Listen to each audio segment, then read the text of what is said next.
Have you ever given anything away for free, like your time, your resources, without asking for anything in return? This can be a really dangerous habit, and we talk about it in negotiations, but I want you to think about how this might apply to you. And remember how a small ask can have a longer term benefit. Welcome to How to Get What You Want. This podcast is for driven women ready to claim their goals and navigate their careers with clarity and confidence. Join me as we explore real stories, tools, and strategies to help you steer your career exactly where you want to go. Let's get started on helping you get what you want. I'm so glad you made the choice to be here today. This is an important topic, so really listen up. I want you to think about how this can apply to you. You may have heard in negotiations that you never give something for nothing. That is a true rule. It's great to make it a rule of thumb. And it's this whole idea about how to make sure that you're not devaluing yourself. Think about that. When you don't ask for something, you devalue what you bring to the table. It's this idea of the rule of reciprocity. The principle of reciprocity was actually introduced by Cialdini. Cialdini talked about the rule of reciprocity or the principle of reciprocity and how this idea is that we have a knack inside of us. It's just human nature that when somebody gives us something, we want to give something in return. You can think about this stress that happens around the holidays when you go to a place, you meet up with somebody, and you see that they're carrying a present, and you're like, oh no, I didn't get them something, is the first thing that comes to mind for me. And when they give you something, they're doing it because they want to find that joy. That's what they get. But you have this sinking feeling of, oh, sometimes I've actually said, I've left the present at my house. I forgot to bring it. You want to give something in return. It leaves this nagging feeling that you didn't do something for the other person. It's a natural tendency that we have to give more than we get. But when we get something, we want to give back. So be thoughtful around this whole idea of this principle that's innate to you. When somebody gives you something, how that feels, and vice versa. There's so many examples I think of from a retail perspective. A lot of stores do this. Our expectations for sales, for coupons. I think about Kohl's. Kohl's has a lot of coupons, a lot of discounts. And whenever you go into that store, you feel like they've gotten the best of you if you pay full price for anything. It's this condition, this expectation that we should never have to pay full price in some of these places because they're always giving us this thing. It's changed our mind. While if you go into another retailer that doesn't do that, Costco doesn't have coupons all the time. So you don't have this expectation. You go in understanding how they do their retail space. So think about those things. What are our expectations with a relationship that we have, whether it is a retailer or with it's somebody that we're really close to as the holidays come up? When do you have that angst about giving versus receiving? Even giving something to somebody, you might even think about, do they deserve this? What are the things? What's the math that's going on in your head? This happens all the time in a lot of different examples. It actually happens in the workplace a lot. Pay attention to people who are always saying that I'll take on that task. There might be a lot of different factors why they do that. What we start to condition, it devalues their contribution because if you watch those people, and it might be you that are always taking on things, it becomes conditioned. We go to those people. We know they'll do the hard work. We know they'll do the things that we don't want to do, and they don't ask for anything in return. Think about, are you taking advantage? Of course, but are you doing that as well? Are you devaluing the benefit that you bring to the table by always raising your hand? And when should you practice silence, maybe? Another example is limited trials or free trials that people offer, the companies offer, and how these free trials, we know they're going to move into something else, but we know those loopholes that you might experience. I think about this with my Audible because I know that they have so many offers out there. I notice them all the time and I never really want to sign up long term don't tell them that I've used 2 different emails for that because I don't wanna be had. I don't wanna be the one that's paying more, and they always have these things, so it makes me take the time and effort to make sure that I'm not missing out. So what are those things that you're getting for free that you're devaluing? So I'm devaluing the service that they provide because, they're conditioning me to do that. Ooh, this is a really interesting topic to consider because at first blush, when you hear don't give something for nothing, you think that only happens in a negotiation. And yes, you should always have that mindset, but it happens all around us all day long on both sides. So that's what I want you to consider today. I'll share a few stories to get you thinking. I want you to see the application in your day to day and what you need to do to shift that and make sure that you're not devaluing who you are because that's what's important to get what you want when it's important to you.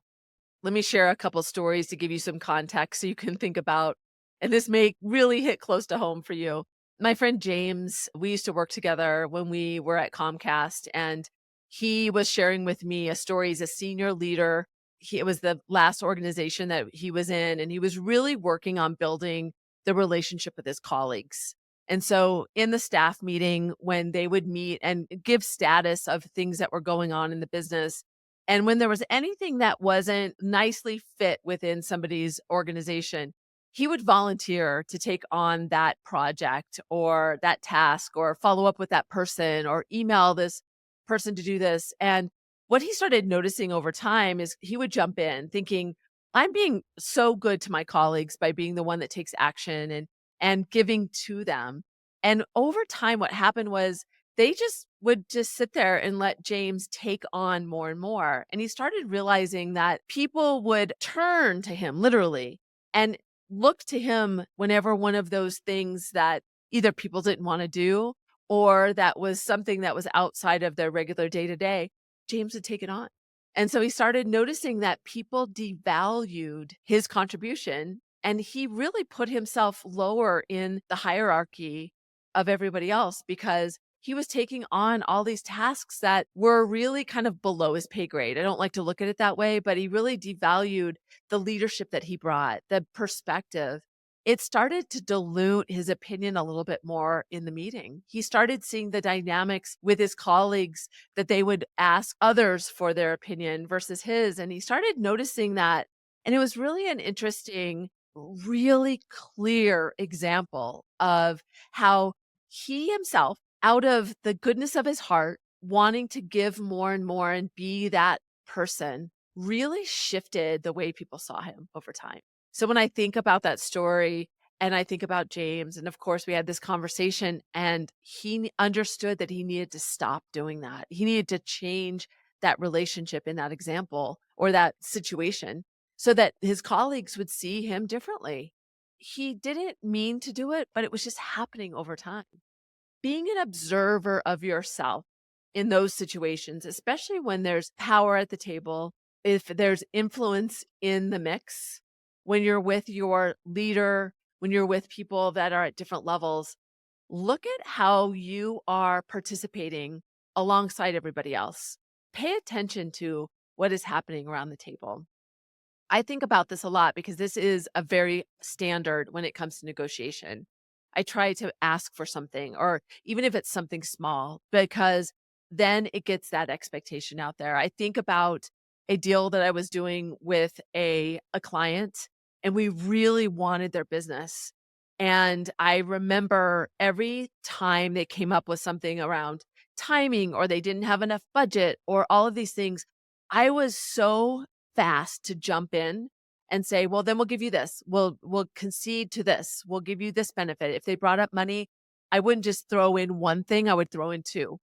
And I could see now, looking back, I could see myself getting just so caught up in the end that I didn't realize that there needed to be this back and forth. And I set up our relationship long term because as I did deals, it was also I had to manage that along the way and there was always negotiations. They had this standard or this expectation of me that I would just cave. And I started to see that over the long term because I had set that expectation at the beginning when we got the business. And I started to say, well, it was tough at first. I had to really think about how to frame it, but I pushed back a little bit more. When they asked for something, I would pause. I would just show up differently. And it really showed me that importance of asking for something in return and even identifying when you're giving and when you want something in return, and even when you give something, being able to say that back. There needs to be this balance. If it gets off, then you start to create this bad habit between the relationships, which isn't good for either party. And you want them to value your company or that you bring to the table. And so putting yourself at a negative is not the right way to do it. So, in looking at what I would say stop for me is when somebody asks in that situation, give them one thing and say, I can do this if you give me this in return. So I had to change how I would show up. And especially when it's high stakes, when it's something that's really important to you. For James, he was trying to build the relationship with his colleagues. Be aware of those things that was really important to him. For me, it was the importance of that deal, and so I was more than willing to give, give, give, give, give, not recognizing how that felt on the other side. They started seeing that I would do, so why not just ask? So people will take advantage, not that they try to, just that you're giving them the license to ask for more, and they just kind of want to see where it goes. Be aware of this. Start seeing where it happens around you. You might see it happening to other people. I know somebody that, I work with on a regular basis who's so good at doing slides and sending out emails, and she loves to just take action, and that's part of it. She likes to see things moving, and so for her, she'd rather take on the task than ask somebody else to do it because she's worried if it gets done. There's so many examples of this. What is getting in your way? Maybe it's your natural tendency to wanna move forward, and taking the lead is important to you, but how is that affecting other relationships around you? How are you being seen? How is that increasing or decreasing your influence? How does it give you power in that relationship? Is it balanced? It needs to be. Hey, Susie here. Thought I'd pop in. I wanted to let you know I've been an executive coach for over a decade. I work with executives and they call me their silent partner because I help them increase their confidence when they're facing really difficult decisions. If you'd like to see if we're a good fit, head over to susietalmanchuck.com and fill out an application. I'd love to hear from you. As I go through these tips, I want you to think about, how do you apply these? How are you going to take action? How can you use these and leverage these in your day-to-day situations? Zoom out. This could be a great lesson for you to see in all aspects of your life. And maybe you start these tips in a safe place until you start to really see how you can use these and making them part of how you enter into any kind of situation. So the first tip is making asking a habit. Really think about, and maybe before you go into a conversation or a negotiation, especially if it's high stakes, what are the questions I'm going to ask for? Or what are the needs that I have? That way, in the moment when you've given a concession, there might be something that you've already considered. So, what are the asks that are important to you? And make sure that you put those out there. Give yourself that space to do that. You might have to identify and be able to say, oh, gosh, I just gave something. What am I going to ask in return? So, giving yourself that awareness about inserting that intention and what you ask for. So, make it a habit. Make sure you think about, before you go into a situation, what are those asks? And make it a regular thing, asking more. The second tip is getting really creative with what you ask for. We often think about the things that are very set. When you think about a negotiation for a new role, it's the things that you ask for are just your salary or your vacation or where you sit or who you work with. But there's all sorts of other things around, how can I get more exposure?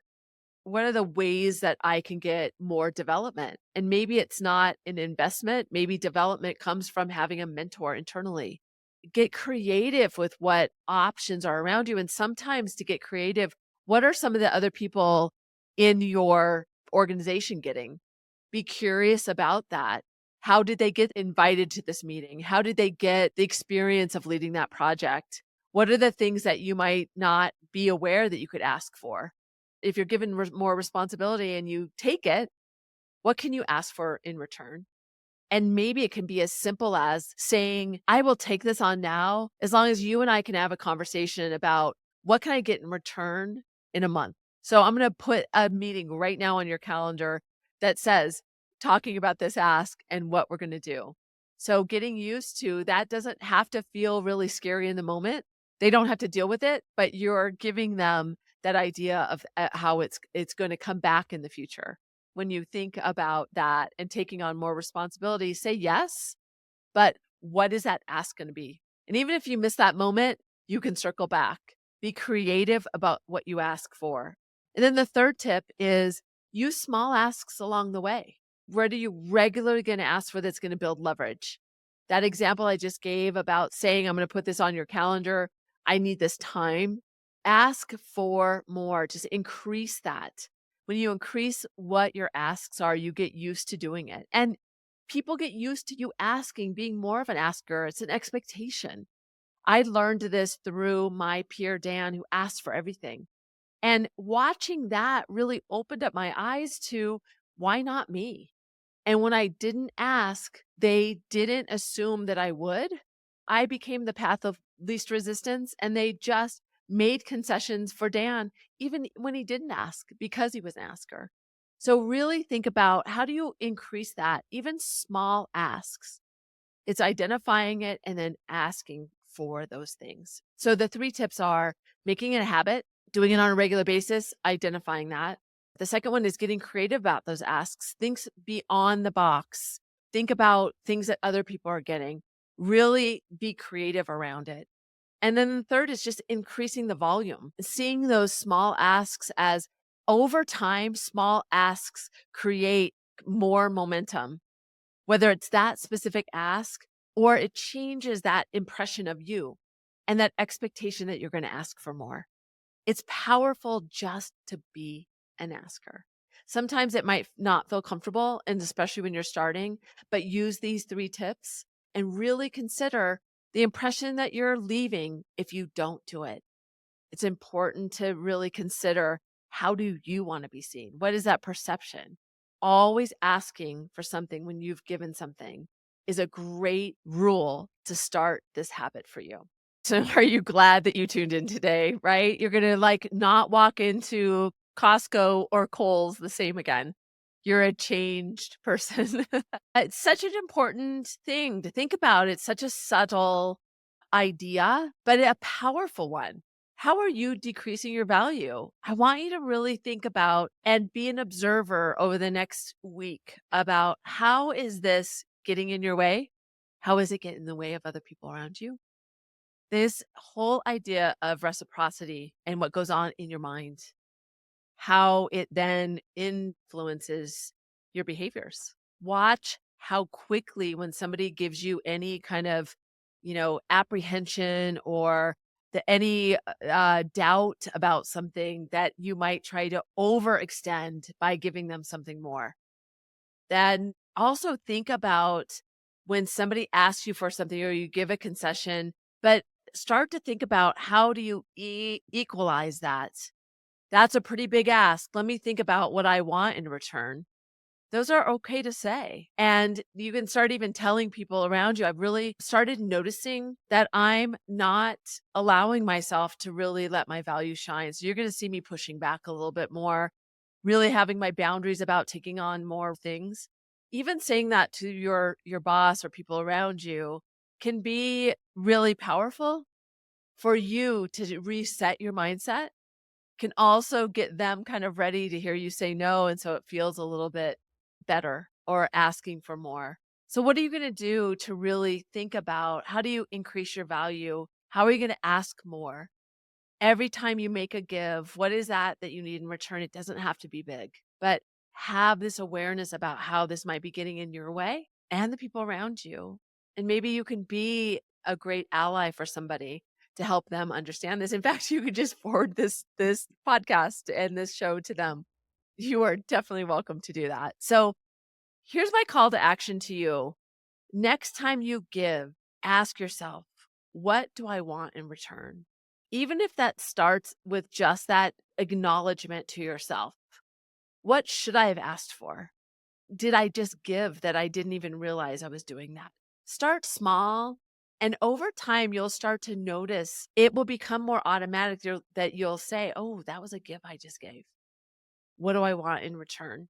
And you can circle back. You don't have to do it right then, but you want to, in that moment, kind of reserve the right to come back again and ask for that. It doesn't have to be a tit for tat. It doesn't have to be every single time I give something, you get something in return. It's more to have that acknowledgement of it. It's more to allow you to decide that, yes, I do want to give without anything in return.